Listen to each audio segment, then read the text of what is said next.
નમસ્કાર વિદ્યાર્થી મિત્રો, હું ધર્મીન વાઘેલા આપનું ફરીથી સાયન્સની દુનિયામાં સ્વાગત કરું છું.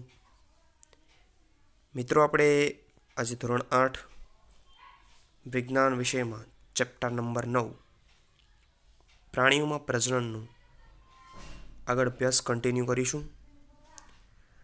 આપણે અત્યાર સુધી ચર્ચેલા જે ટોપિક્સ છે એની અંદર ફલન કોને કહેવાય, નર અને માદાના જે પ્રજનન અંગો છે એના વિશે માહિતી મેળવી.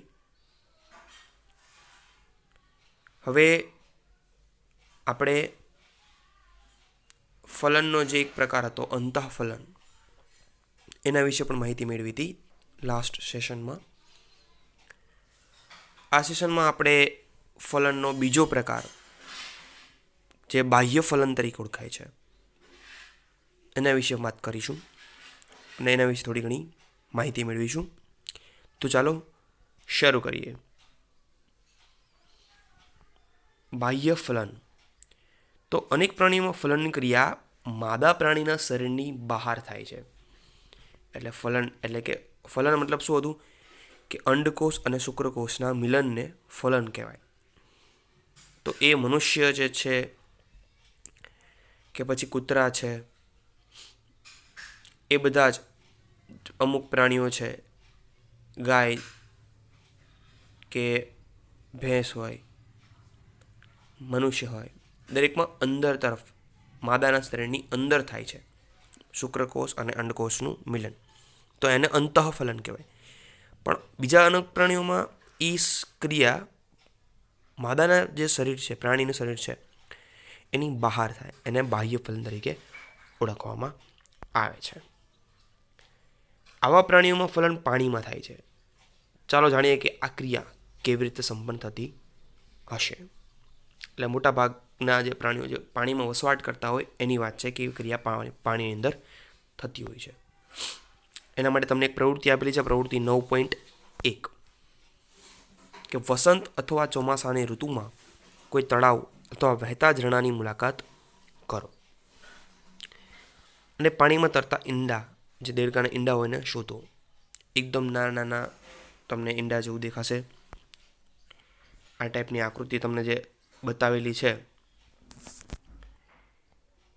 એ ટાઈપના ઈંડાઓ પાણીમાં તરતા જોવા મળશે, કે જેનો રંગ આમ જેલી જેવો ટાઈપનું હોય છે અને કદ ખૂબ જ નાનું હોય છે.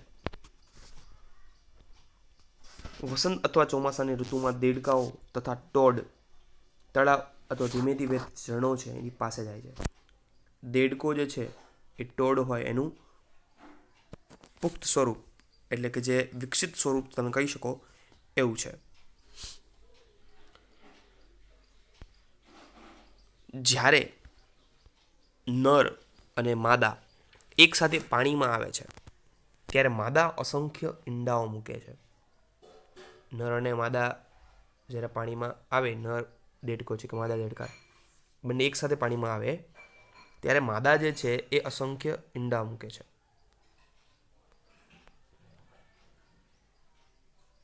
મરઘીના ઈંડાની જેમ દેડકાના ઈંડા કવચથી ઢંકાયેલા હોતા નથી. અહીંયા તમને મરઘીના ઈંડા આપેલા છે કે જે કવચથી ઢંકાયેલા હોય છે, પરંતુ આ જ્યાં દેડકાના ઈંડા જે આપેલા છે એ ટાઈપના હોતા નથી. એ અપેક્ષાકૃત ઘણા કોમળ હોય છે, એટલે કે જેલી જેવા લાગે આપણને, એકદમ નરમ. ઉપરનું જે જેલી જેવું પડ છે એ ઈંડાઓને એક સાથે જોડાયેલ રાખે અને એનું રક્ષણ પણ કરે છે. હવે વાત કરી હતી આપણે, ચાલુ હતી માદા અને નર જે એક સાથે આવે છે પાણીમાં, અને માદા અસંખ્ય ઈંડાઓ મુક્ત કરે, એટલે કે અંડકોષ મુક્ત કરે છે. તરત જ એના ઉપર નર છે એ પોતાના શુક્રકોષનો ત્યાગ કરશે. એટલે આ અંડકોષ છે, આ શુક્રકોષ છે. એ લાખોની સંખ્યામાં અંડકોષ અને શુક્રકોષનો બંને ત્યાગ કરે છે. ત્યારબાદ ધીરે ધીરે જે શુક્રકોષ છે એની પૂંછડી દ્વારા આસપાસ તરતા હોય છે. ધીરે ધીરે એ અંડકોષ સાથે જોડાઈ જાય છે અને એનું ફલન થાય છે અને પરિણામે આ પ્રકારના ઈંડા આપણને જોવા મળે છે. હવે આ પ્રકારનું ફલન બીજા કયા પ્રાણીઓમાં થાય છે? તો આવું ફલન માછલીઓ, સ્ટારફિશ જેવા જલીય પ્રાણીઓમાં જોવા મળે છે, દેડકા સિવાય. એટલે દેડકામાં પણ આ ફલન થાય છે અને એ સિવાય માછલીઓ અને સ્ટારફિશમાં પણ આ પ્રકારનું ફલન જોવા મળે છે. હવે પ્રશ્ન આપણને એમ થાય કે ભાઈ મરઘીને બધા છે એ તો એક જ ઈંડું મૂકતા હોય, તો આ માછલી કે દેડકો છે એક સાથે આમ અસંખ્ય ઈંડાઓ કેમ મૂકે છે? એનું કારણ શું? તો મરઘી પોતે એક જ ઈંડું મૂકતી હોય છે. આ પ્રકારના પ્રાણીઓનું ખૂબ જ લાખોની સંખ્યામાં ઈંડા મૂકવાનું કારણ શું હોઈ શકે?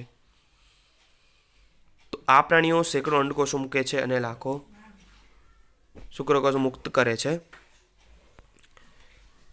એનું કારણ છે કે એમણે જે ઈંડા મૂકેલા હોય એ ઈંડા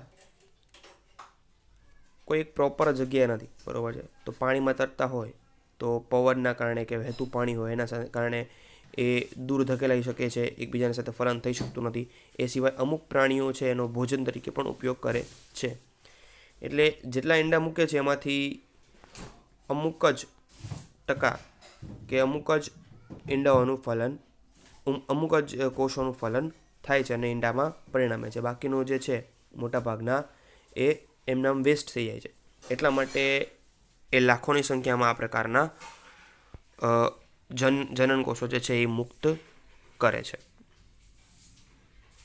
હવે વસ્તુ છે એક કોષમાંથી ખૂબ મોટા સજીવનું નિર્માણ કેવી રીતે થાય?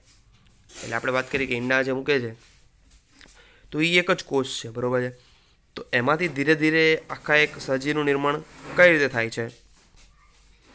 તો એના વિશે આપણે માહિતી મેળવીએ તો એના માટે આપણે એક નવો ટોપિક ભ્રૂણનો વિકાસ, ડેવલપમેન્ટ ઓફ એમ્બ્રિયો, એના વિશે ચર્ચા કરીશું. તો ફલનના પરિણામ સ્વરૂપે યુગ્મનજનું નિર્માણ થાય છે. એ આપણને ખબર છે, આપણે ભણી ચૂક્યા છીએ કે શુક્રકોષ અને અંડકોષનું મિલન થાય અને એ બંને જોડાઈને યુગ્મનજ બનાવે છે. એ યુગ્મનજ એ અંડવાહીમાંથી પસાર થઈને ગર્ભાશયમાં સ્થાપિત થાય કે જે વિકાસ પામીને ભ્રૂણમાં પરિવર્તિત થાય છે. હવે જે યુગ્મનજ છે એનું સતત વિભાજન થઈને કોષોની ગોળાકાર રચનામાં ફેરવાય. યુગ્મનજ હોય ધીરે ધીરે ધારો કે 2 કોષ છે, 2 ના 4 થાય, 4 ના 8 થાય, 8 ના 16 થાય, 16 ના 32. આ ટાઈપનું એનું સતત વિભાજન થતું રહે. એક કોષનું ડબલ થવું, 2 ના 4 થવા, એમ એને વિભાજનની પ્રક્રિયા કહેવાય કોષોનું. તો એ પ્રકારની આખી પ્રોસેસ છે એ ભ્રૂણની અંદર થતી હોય છે. હવે જેમ જેમ કોષો વધતા જાય એ કોષોનો જે સમૂહ વધતો જાય એ ધીરે ધીરે વિકાસ પામીને પેશીનું નિર્માણ કરે. કોષોનો જે સમૂહ છે એ શેનું નિર્માણ કરે છે? પેશીનું.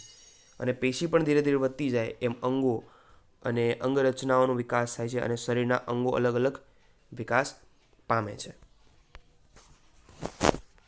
હવે એ જે ભ્રૂણ જે છે એ ગર્ભાશયની દિવાલ સાથે ચોંટી જાય છે અને વિકાસ પામ્યા કરે છે. જે ભ્રૂણ જે છે એ ધીરે ધીરે આ પ્રકારે વિકસિત થતો જાય છે. ગર્ભાશયનો ભ્રૂણનો સતત વિકાસ થતો રહે છે.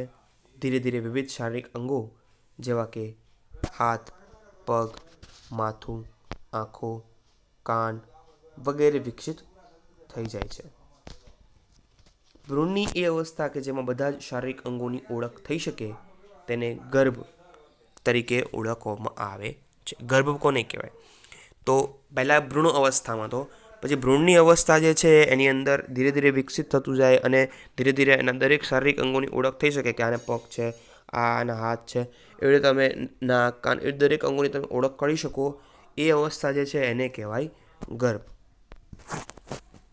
જ્યારે ગર્ભનો વિકાસ પૂર્ણ થઈ જાય ત્યારે માતા નવજાત શિશુને જન્મ આપે છે, જે મનુષ્યની અંદર આશરે 9 મહિનાનો સમય હોય છે. તો બીજા સેશનમાં આપણે આ ચેપ્ટરની આગળ ચર્ચા કરીશું. ત્યાં સુધી આ એકવાર રિવાઇઝ કરજો. મળીએ નેક્સ્ટ સેશનમાં. આવજો.